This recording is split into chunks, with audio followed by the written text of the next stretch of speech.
shit. I know, I laced it with blood. All right, let's do this. How are you, what the fuckers? What the fuck buddies? What the fucking-ears? This is not WTF with Mark Maron. Ha, gotcha. Clever way to open. This is with Colin Coyle. And if some of you actually thought this was WTF, stay with me, because I guarantee you this is going to be way more interesting than that bullshit.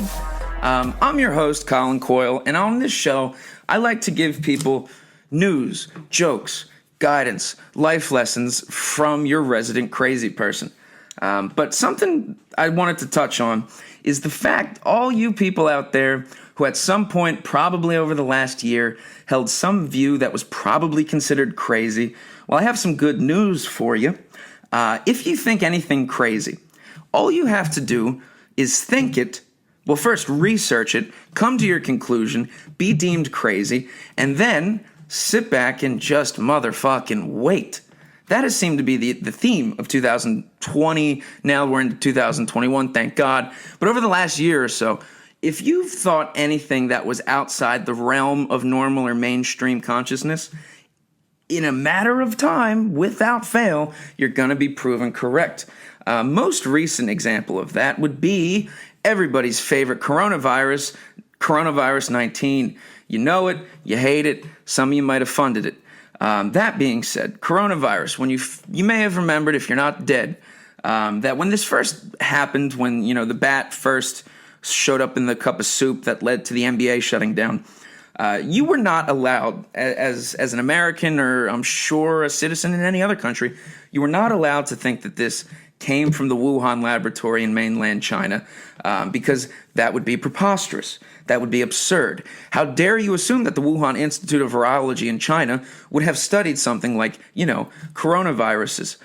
Because it's not like there is a record of, American government agencies giving funding to these research labs in order to research specifically coronaviruses in terms of making them worse, aka gain-of-function research. Now, for those of you who don't know what gain-of-function research is, this is something that I always saw in the news with all these coronavirus stories, but I never actually took the time to research what that means, right? So gain-of-function research is an interesting strategy that scientists and biologists use when in the pursuit of finding vaccines, will take known viruses, deadly viruses. Let's just use coronavirus, for example, because it literally fucking happened. So they will take coronaviruses and study them for gain-of-function research. And what that means is make the motherfucking viruses as deadly as motherfucking possible. Now, once the viruses become as deadly as possible, you now have that virus existing tangibly as a way to study and then develop a vaccine in the event you need a vaccine to that deadly virus that you yourselves just fucking made into existence. Right? Okay. Now, if that is infuriating to people, it was infuriating to me to figure out what gain-of-function research is, because it seems like what you're doing is cutting the brakes on a car so you can study the shape of tires. Now, for those of you who think that didn't make sense, it's because it motherfucking didn't. I can't understand that the only way to develop vaccines for viruses that could kill the population is to make the viruses that can kill the population.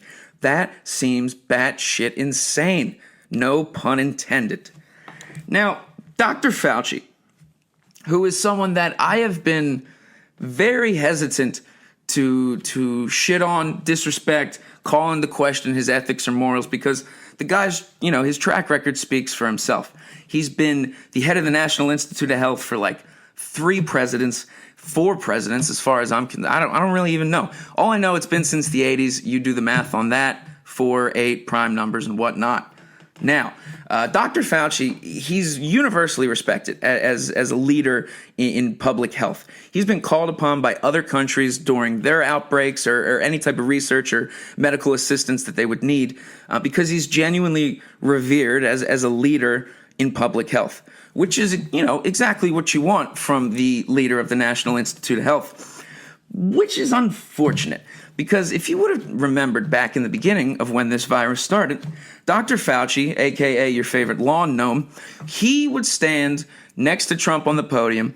Trump would say, "The virus is really bad, but don't freak out."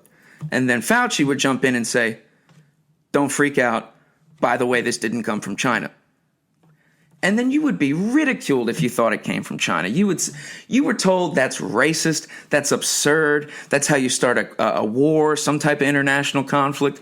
And then lo and behold, a year later, Dr. Fauci changes his tune, courtesy of Senator Rand Paul, who, stupid haircut aside, has been doing some good work as of late. He recently passed a bill through the Senate, not officially a law yet, that would ban the United States government and any of its research departments or any entity within the American government from having the ability to give funding, give grants, any type of research aid to Chinese laboratories for gain-of-function research, which seems like a motherfucking long time coming. In fact, I'm almost surprised we needed a law to say, hey, don't make viruses worse and let the Chinese be in charge of handling it. Because it's not like the Chinese have a great history of human rights records, keeping public spaces clean, not eating the brains of live monkeys, letting their female daughters live. Things like that are things that make me at least a little hesitant to let them, research and guard literally the end of the world molecules. But I digress. So Dr. Fauci has finally admitted that the NIH, the National Institute of Health, has given some nominal funding to the study of gain-of-function viruses, specifically directed towards the Wuhan laboratory. But essentially, it's nothing we should really, be concerned about or connect any dots to. Well, let me fill you in on the backstory of somebody named Shi Zhengli. This person, and I'm not even going to guess their gender because have you ever tried to read a Chinese name before? Holy shit. Anyway, Zhengli was a top scientist in the Wuhan lab, and as an example for gain-of-function research, there you go. She's a she. Ain't she lucky to be in China? She's also known as motherfucking Bat Lady, okay? So in 2002, Zheng Li was essentially the female scientist, now that we know, in charge of studying and handling the SARS outbreak of 2002, 2003. Now, the way the SARS outbreak happened, and we've since confirmed, originally started with her team researching bats in mainland China to find and identify types of coronaviruses, in this case the SARS, which could be deadly, and for gain-of-function research, bring them back to the lab, make them more deadly, and then work on the cure for the more deadly thing she just made. Now, doesn't that sound familiar to the crazy idea everyone had a year ago about coronavirus? And that's the other thing about coronaviruses. I don't think people realize COVID-19 is not one singular title and it's not one entity. It's literally one of hundreds of coronaviruses. The seasonal flu, that's a coronavirus. SARS, coronavirus. H1N1, aka swine flu, that was a coronavirus. All coronaviruses exist in this larger sphere of potentially deadly and easily manipulable viruses that can jump from different types of hosts, primarily people to animals, animals to people. Usually that's the order. Now, something else that China is notorious for, and I'm sure this is going to be a bit controversial, is China is one of the leading, and literally only, to the best of my knowledge, researchers in animal-human hybrids. Now, I know just saying that out loud sounds insane to think that, there are evil countries working on animal-human hybrids, but unfortunately, that shit is motherfucking true. So, China, at least from the early 2000s, it's been proven, if you were to look through literally anything, maybe the first page of Google, that and you can't make this shit up, the Wuhan Institute of Virology, originally, back in 2003, a former U.S.-based researcher, Juan Carlos Espusa Belmonte, revealed that he produced the world's first human-monkey hybrid embryo in China. Now, stay with me on this. What did we just talk about with coronaviruses? The study of an easily manipulable virus jumping from an animal to a person. I am no expert in pretty much anything, especially biology. But what I can tell you with my limited bit of background is if China has proven and literally has done animal-human hybrid experiments, which are people and animals being combined, that a at least likely side effect, consequence, possible motherfucking mistake would be a virus jumping or leaking out of that lab where they're studying mixing animals and people. And it was kind of absurd in the beginning to just sound like, well, essentially the original narrative in the very beginning was it snuck out of a lab in China, and then somehow nearby, next to where they study the most dangerous pathogens and viruses in the world, no less than 100 miles away, is an open-air seafood market. And an open-air seafood market in China is an open-air zoo market. Essentially, we're talking dogs, we're talking bats, we're talking live monkeys. And for anyone who thinks that's wrong of me to say, that's inaccurate, that's a joke, literally not. There is videos of villages in China eating live monkey heads, for special occasions. I don't have to tell you about why I referenced dogs at the market. You can infer from that what you will. And then bats, you might think, why would anyone eat a fucking bat? Oh yeah, they fucking government told us they did. And that's originally how the coronavirus started. Someone had bat soup, delicious, and then they got sick, and then they got someone else sick, and then that person got another person sick, and then the NBA shut down. Now, while that may have seemed like a stretch at the time, factoring in the fact that we now know Dr. Fauci was not only the head of the National Institute of Health, but was well aware of the fact that this lab specifically was researching gain-of-function coronaviruses, now says a year goddamn later, oh yeah, I suppose that is possible. Oh yeah, the American government did give them money to do this. Oh yeah, they do work on animal-human hybrids over there. That should be enough, I think, to put this to bed for anybody, and the fact that the coronavirus came from motherfucking China. It did not appear naturally. Coronaviruses cannot be manipulated and researched. The reason coronaviruses are picked for gain-of-function research is because they're easy to manipulate. And I am not a scientist, but I do know that to be a fact. If there are so many of them, it's probably easy to, fuck with them and make them, designer. In this case, 19th edition. So without a shadow of a doubt, I think at this point we can assume that the coronavirus came out of China. Now that begs the next question of, was this a biological weapon? Was this literally just human error and an accident? I, believe it or not, I tend to think this was more of an accident. I think the powers that be that allowed for this research to take place in the first place are either incredibly short-sighted or incredibly manipulative planning, long-term nefarious shit. But I still lean towards the fact people are people. And what people do more than anything else is make mistakes. People, it hits the end of the workday, it hits that last half hour, you start getting laxed. You start faking your calls if you sell gym memberships. You start, locking doors up early. You start turning the company phone off because you're ready to go home. You start following safety measures and protocols to prevent the spread and leak of a deadly pathogen that could destroy the motherfucking world. That you would think that would be something you would do. And honestly, that does seem the most likely, right? Like, people get lazy, especially in a country where there is literally no emphasis at all placed on human rights whatsoever, cleanliness, guideline practices, any of that. No one gives a shit about it. And all of this is still funded with the American dollar, which is something that is truly beyond me fascinating. But if you want to take this a step further, if any of you were following the coronavirus early on in the year, when there were really weird instances of there was scientists disappearing, there was journalists just, dying, and then that really being it for all of them. I want to call attention to another story, something that you might have missed. Dr. Charles Lieberman of Harvard University. Now, if you do not know who Dr. Lieberman is, and you don't go to Harvard University, allow me to fill you in.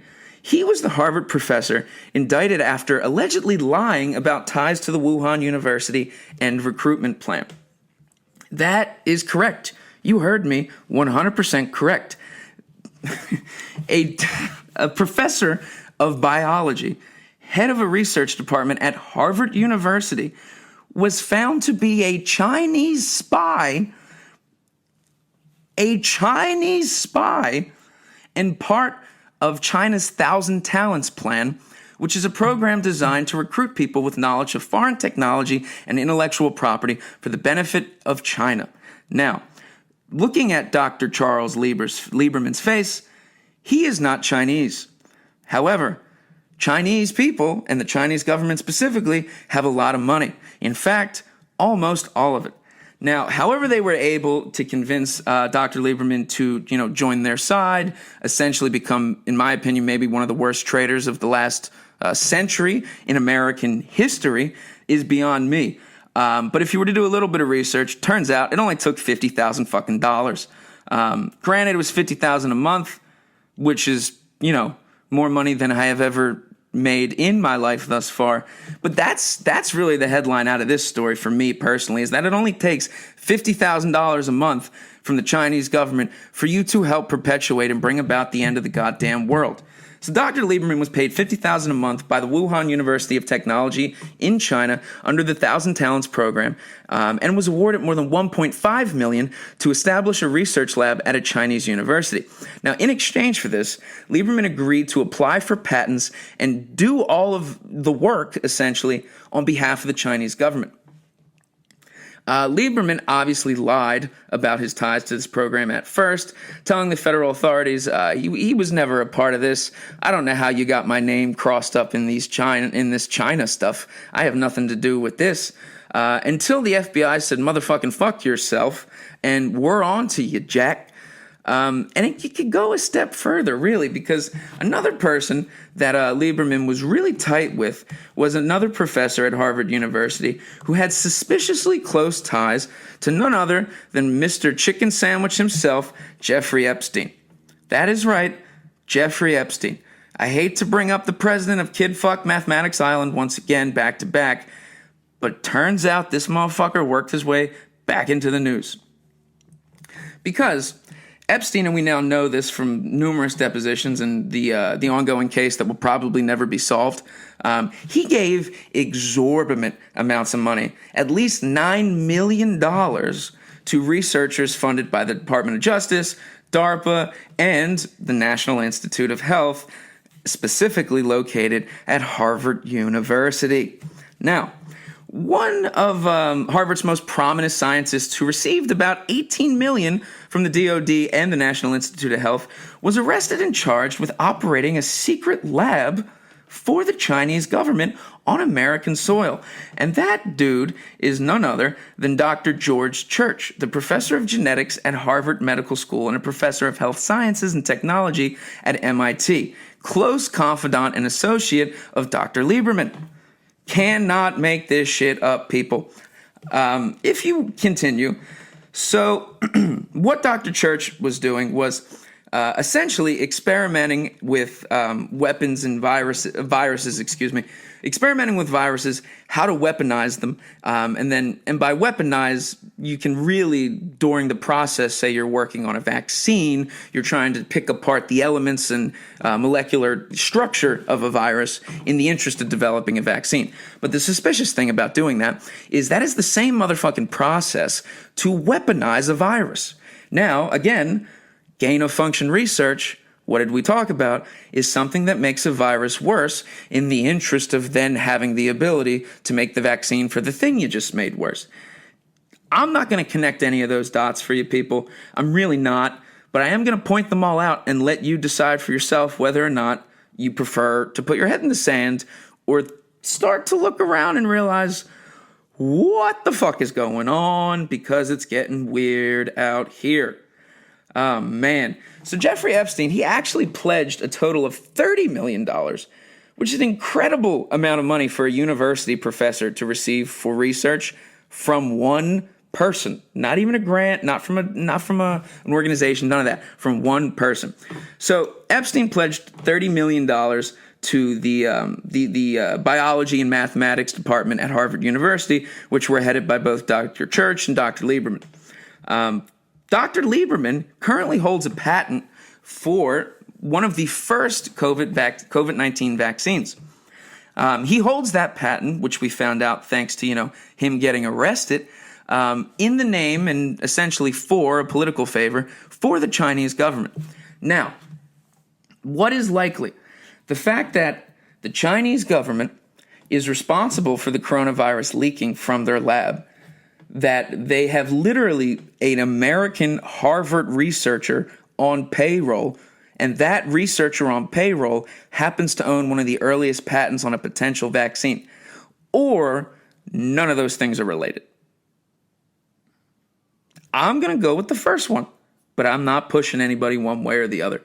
And honestly, this is really the theme, is that this shit is simple. All you have to do is read, and what I'm learning is a little more important than read is remember what you read. Because you find out over the course of a year, over, I'm sure, strategic releases of information, what's going on. All you got to do is remember them. Remember this piece of information. Remember that Dr. Fauci said we had nothing to do with the coronavirus research in the Wuhan lab. It's preposterous to assume that. Remember that guy said that. Now remember just this week, he said, never mind, I was wrong. Now, most people are not going to remember that Fauci originally said that's an absurd idea, which then suddenly grants him a free pass to say that, and now, no one bats an eye. The two intelligence communities recently brought a report, I think it was from the House Republicans, brought an intelligence report to President Biden, basically saying, hey, man, do me a favor, look into this virus thing a little bit more, because I don't think it's as cut and dry as we're all acting. And it turns out the contents of that report were enough for Senator Rand Paul to immediately jump into action and try and pass a bill to prevent gain-of-function research.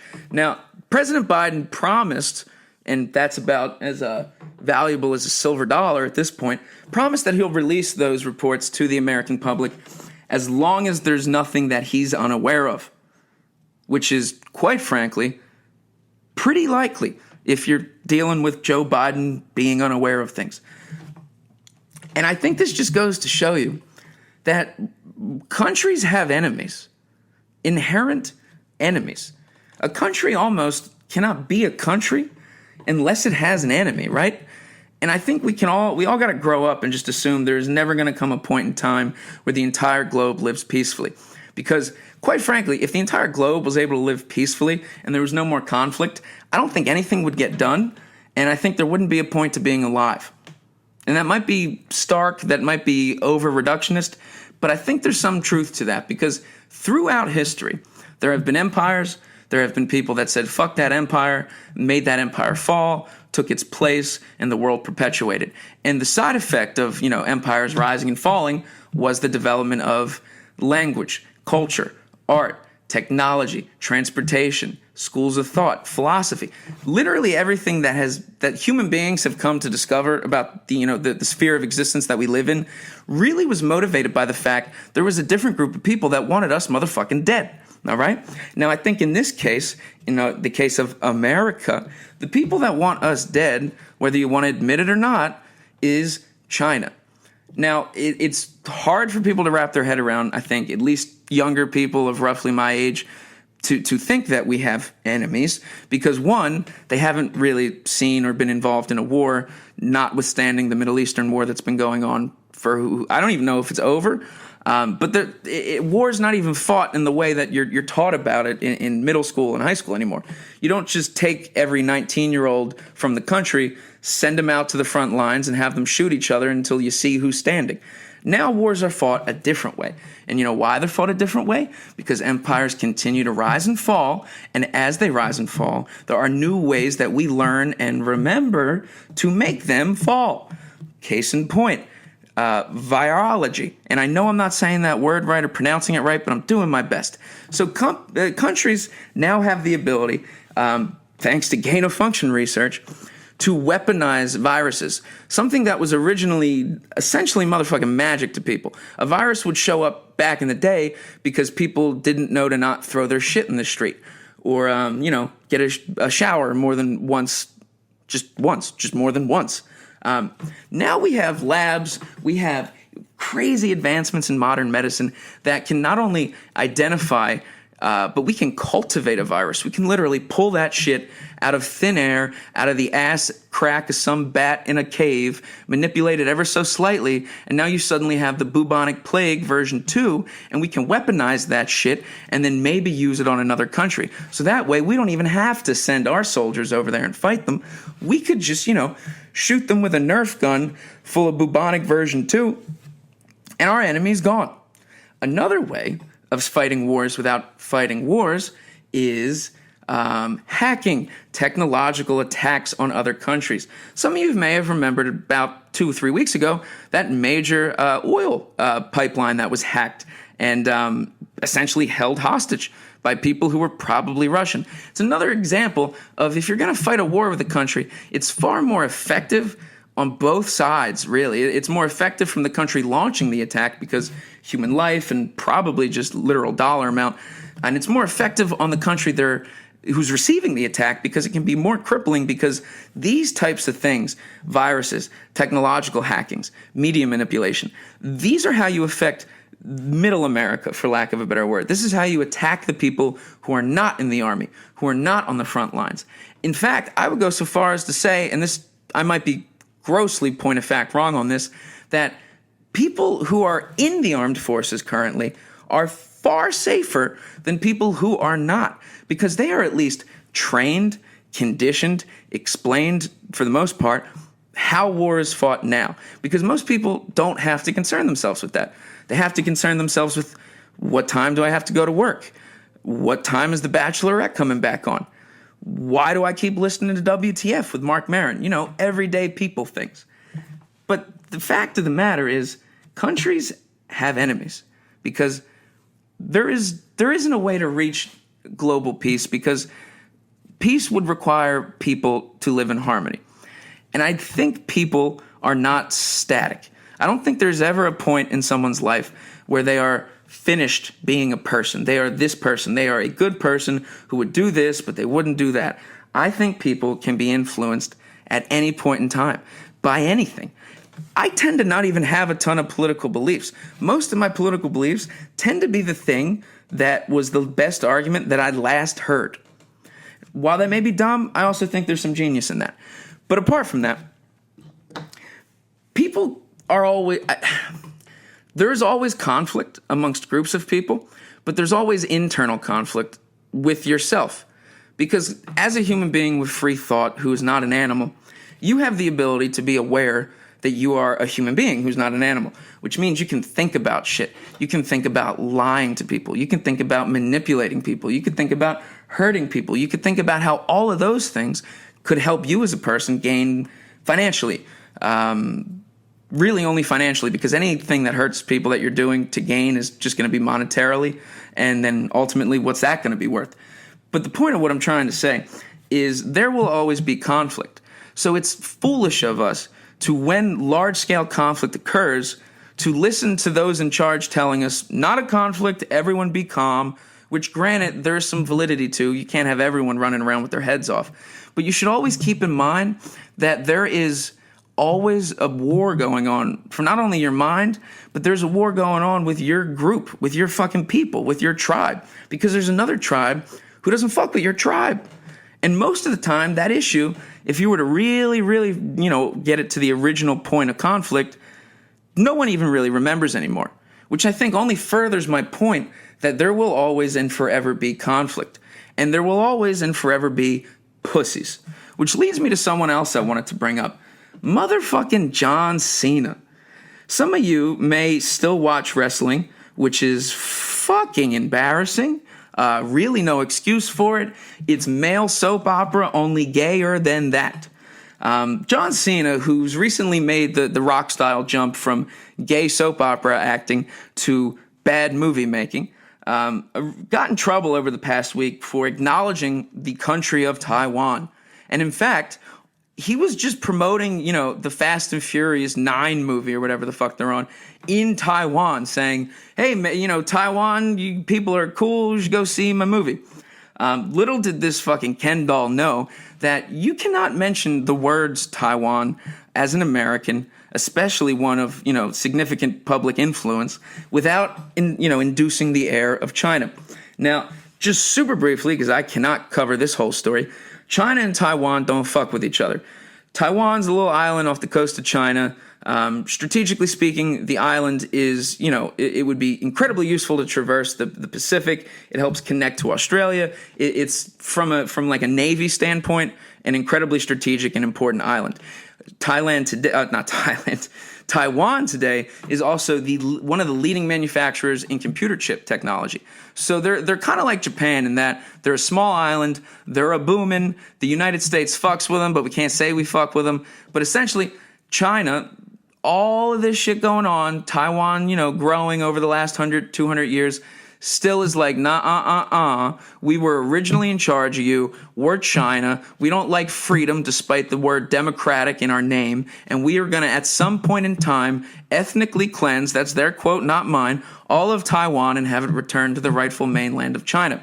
Now, there's a reason it is a big fucking deal whenever a U.S. president utters Taiwan. Because essentially what you're doing is telling China, hey, we're not on your side with this conflict. It's almost an act of war, essentially. If a high-ranking politician mentions Taiwan, recognizes it as a country, we're essentially starting a war with China, which may or may not already be going on. But to bring it back, to dumb it down to John Cena, he gave a horrific apology in Mandarin, no less, explaining to the people, the good people of China, the good people of China. Good God. What he says is, I made one mistake, and I have something very, very, very, very important now. I love and respect China and Chinese people. I'm very, very, very sorry about my mistake. I apologize. I'm very sorry. You must understand that I really love, really respect the Chinese people. My apologies. See you. Now, for those of you thinking I read that specifically in a borderline racist manner, I did not. That's what John Cena said. And to make matters better, this dumb fuck said it in Mandarin. 中国跟中国人，我很抱歉对我的错误，对不起，我很抱歉，你必须了解。 All right, that's enough of John Cena doing Mandarin. Now, I have not seen a more spineless, simply for money act in such a long time.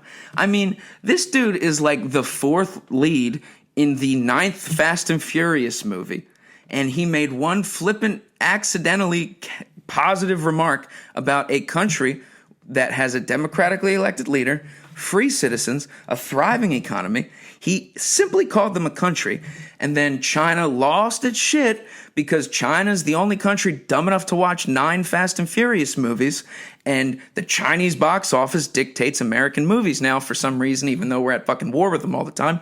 So immediately, John not only does his best to spin it and apologize and say, no, I mean, no disrespect.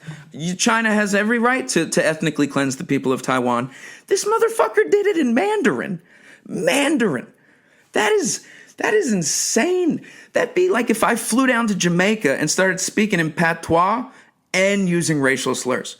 Like, all of this shamelessly because he doesn't want to lose his $1.2 million payday from a horrific movie. Like, you don't see his co-star, one of my favorite African-American actresses, Charlize Theron, doing that. She's got a good head on her shoulders, and she knows not to get involved in foreign affairs. But not John. And honestly, John, if you want the good people, your words, of Taiwan to go see your movie, let the good people of Taiwan go see your movie. Don't be a spineless pussy who does not even clearly mean what he says whenever all of a sudden your pocketbook is potentially affected. It's really kind of fucking gross.